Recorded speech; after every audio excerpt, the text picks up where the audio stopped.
What's up, guys? This is Will, and today I'm going to be taking a look at the Microsoft Surface Go after 1 month of use.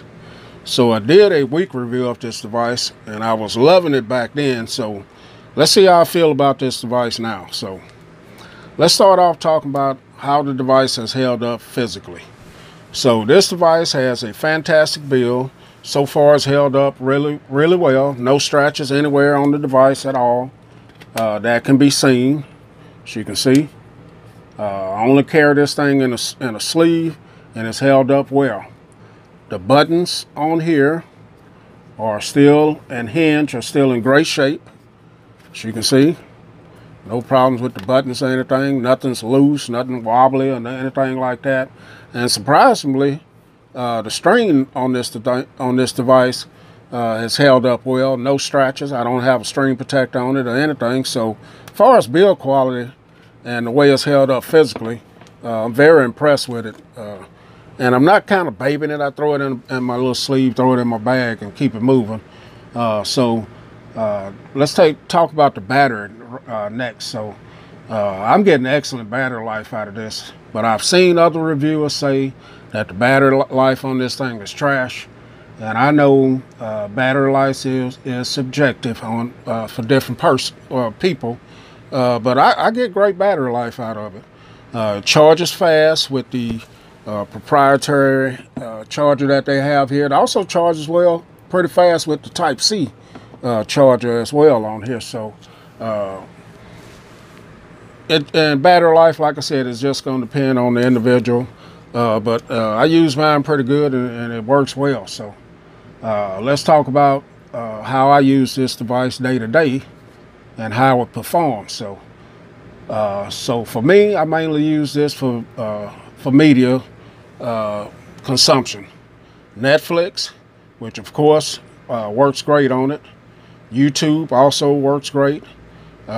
Social media, Facebook, Twitter, Instagram, all of that stuff works great on here. And I use it when I have this device out and using it. I tax it pretty well, and that's why I'm saying the battery life holds up great on this for me. It's great for doing these types of things, definitely. Now, for production on here, you do have Word, PowerPoint, Excel, and things of that nature on here, and they all work well. In fact, I use Word to jot down some notes for this video that I'm doing here, and it all worked well for me on there. No problem at all with that. So you can see it popped up. And I did download the old Movie Maker app on here to do some light video editing, and it works well. But you're not going to be rendering a video editing 4K video on this. But if you just got a little project that you work on, this will work well. And the old Windows Maker, I didn't download any other video editing apps because I'm not going to use it for that. I just found that, and I was pretty familiar with that. So I downloaded it and just to try it out, and it works well. I don't have any photo editing apps on here at all because I'm not into photo editing. But look on YouTube, and I have seen videos where people are using this to edit photos. I'm still using the Bluetooth keyboard and mouse combination, and they work well with this. I haven't picked up the type cover for it. I just don't think I need that, but I will consider picking up the Microsoft Pen because the screen is kind of small, and at times some type of pen or some kind of stylus like that would come in handy just to make selecting something on the screen a little bit better. Now, this also has a onboard keyboard. Sometimes it's a little laggy coming up, but it works well. Sometimes it'll be a little laggy popping up, but once it's there, it works well. Now, gaming on this device, I don't do a lot of heavy gaming. I do have some, just some light games on here. Candy Crush or something like that, because I'm not a gamer, but these games work well. And again, if you want to see some videos about this gaming, just go on YouTube, and there are some videos there where people are doing some pretty intense gaming on this. So check it out. Check some of those out. But the lightweight games work well on there. As far as the apps opening and everything opens well. Don't have any hiccups or anything. Let's open up Twitter here. Now I'm back in this is Wi-Fi. Back in my house, but as you can see, it loads up quick. I don't have any crashes or anything like that. Web pages load really well on Edge browser. This Edge browser works great, but like I said in my 1 week video, Chrome, I have no problem with loading up pages on Chrome. A lot of people were saying that it bogs it down, it locks it down, where it's almost, unbearable.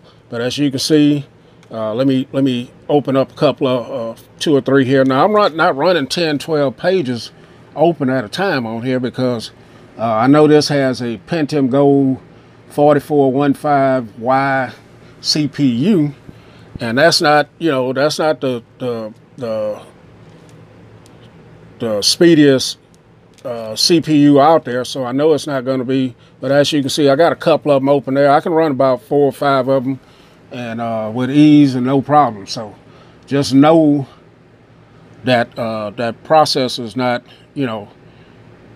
it may slow down just a little bit, but I haven't had. It's still operating fine for me. So the screen on it is bright. I have no problems viewing it, and it's very colorful, as you can see. Haven't had any problems seeing the screen on it. The speakers has dual speakers here, and they sound good. No problem with the sound. They're not going to blow you away, but they will do the job. Windows has 10. I'm running Windows 10 Home on it. I'm not in the S mode. Windows 10 works great on it. So the only weakness I see with this device, and it's nothing to do with the device itself, the Windows Store here, still pretty weak. You don't have a lot of the really great apps on here, but running Windows 10, you can pretty much download a lot of APKs or whatever you want to put on there to get what you need. So another thing about this device is the price. So I got the 128 8GB version of it. It's $550. So take that in consideration if you think about picking it up. Now there's another one that costs $399. I think it's 4 gigabytes, 64 gigabytes of storage. But from what I understand, that one's not as good, as fast as this one is, so you may have some problems. But know its limitation, research it, because you got you got Chromebooks, you got Apple iPads, you got some PCs in that area, laptops, that you may want to look at first before you pick this one up. But so far for me, having a nice Windows tablet that performs pretty well, it's great for me to throw in my bag, because I do have Chromebooks, Pixelbook, I do have Android tablets. I had an Apple iPad, but I sold that one because I want to upgrade to the something a little bit bigger with a little bit more storage. But yeah, this thing's held up for the first month, man. That's my look at it. So thanks for watching, guys, and we'll catch y'all in the next video. We're out.